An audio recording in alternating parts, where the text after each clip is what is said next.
Hello everyone, नमस्ते प्यारे बच्चों। आज का मेरा टॉपिक है पूंजीगत व्ययों एवं आगमगत व्ययों में अंतर या अंतर का आधार। स्थायी संपत्ति तथा व्यापारिक संपत्ति। स्थायी संपत्ति को क्रय करने के लिए किया गया व्यय पूंजीगत व्यय है। जैसे व्यापार के लिए भवन या भूमि का क्रय किया जाना। व्यापारिक संपत्ति को क्रय करने के लिए किया गया व्यय आगमगत व्यय है। जैसे व्यापार के लिए कच्चे माल का क्रय। अर्थात बच्चों, यदि हम स्थायी संपत्ति खरीदते हैं तो इसे हम पूंजीगत व्यय मानते हैं, लेकिन यदि किसी व्यापारिक संपत्ति को खरीदते हैं तो उसे हम आयगत व्यय मानते हैं। तो व्यापारिक संपत्ति में व्यापारी जिस वस्तु का व्यापार करता है उसे व्यापारिक वस्तु कहा जा सकता है। व्यापार के लिए कच्चा माल का क्रय ये आगमगत व्यय होगा। संपत्ति के लगाने के व्यय।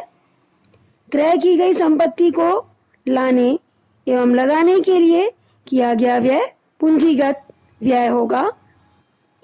व्यापारिक चिन्ह को पंजीकृत कराने के व्यय अथवा प्रारंभिक विज्ञापन के व्यय आयगत व्यय माने जाएंगे।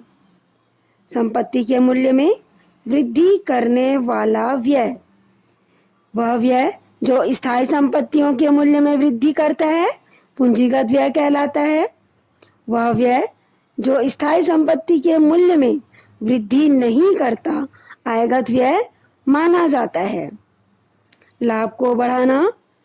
वह व्यय जो स्थायी संपत्ति के लाभार्जन क्षमता में वृद्धि करता है उसे पूंजीगत व्यय माना जाता है।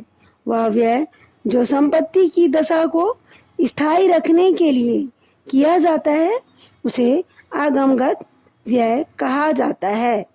अर्थात बच्चों, यदि स्थायी संपत्ति की लाभार्जन क्षमता में वृद्धि होती है तो ऐसा व्यय पूंजीगत व्यय माना जाता है, और यदि स्थायी संपत्ति की जैसे दशा है वैसे ही दशा में उसको बनाए रखने के लिए जो व्यय किया जाता है उसे आयगत व्यय कहा जाता है। दायित्व। पूंजीगत दायित्व के भुगतान के लिए प्रयुक्त राशि है। आयगत व्यय दायित्व के भुगतान के लिए प्रयुक्त राशि है।